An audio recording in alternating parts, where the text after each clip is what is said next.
Welcome to Moses పెట్లోజు channel. ఎలా ఉన్నారు? దేవుడి దయ వల్ల, మీ అందరి దయ వల్ల సూపర్ ఉన్న మార్కింగ్ చూస్తున్నారు కదా. ఇది ఉప్పల్ ఎలివేటెడ్ కారిడార్ సంబంధించి న్యూ పిల్లర్ మార్కింగ్. రీసెంట్గా ఒక రీల్ చేసిన అండ్ ఒక మెయిన్ వీడియో కూడా చేసిన, దాంట్లో చక్కగా చెప్పిన, మీరు అందరు కూడా చూసినారు. Thank you so much.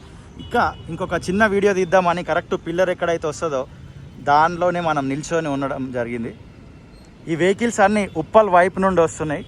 చూడండి, ఇప్పుడు రోడ్ మాత్రం కొంచెం నేరో అయిపోవడంతో ట్రాఫిక్ జామ్ అయితే బీభత్సంగా అవుతుంది. యూటర్న్ తీసేసినారు కాబట్టి ఇలా చిన్న చిన్న గుంతలు చూసుకొని బ్రదర్స్ అయితే ఇలా వెళ్ళిపోతున్నారు. లెఫ్ట్ సైడ్ వెళ్ళిపోతే మనం ఉప్పల్ పిర్జాదిగూడ వైపుకి వెళ్ళిపోతాము. కమాన్ ఉంటుంది. ఇదంతా ఉప్పల్ చెరువు రైట్ సైడ్లో ఉంది.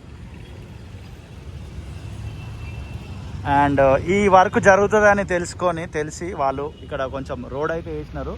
ఇది కొంచెం ఎక్స్టెండ్ చేసిన రోడ్ని, ఆ ఎక్స్టెండెడ్కి సంబంధించిన వీడియో కూడా గతంలో మనం చేయడం జరిగింది, మీరు చూసినారు. ఇదన్నమాట ఉప్పల్ ఎలివేటెడ్ కారిడార్కి సంబంధించి లేటెస్ట్ అప్డేటు. డేటు డిసెంబర్ 20వ తారీఖు 2025వ సంవత్సరము. ఇదిగోండి, ఇదే ప్లేస్లో పిల్లర్ రాబోతుంది. ముందుకు వెళ్ళిపోతే మనము ఉప్పల్ డిపో వైపు వెళ్ళొచ్చు. పిల్లర్ నెంబర్ 49, ఇది 50. సో దీన్ని కన్సిడర్ చేయొచ్చు, మనం 48గా కన్సిడర్ చేయొచ్చు. తర్వాత అయితే నెంబర్ వస్తుంది. ఇదిగోండి, ఇదే రోడ్డు వేసినారు.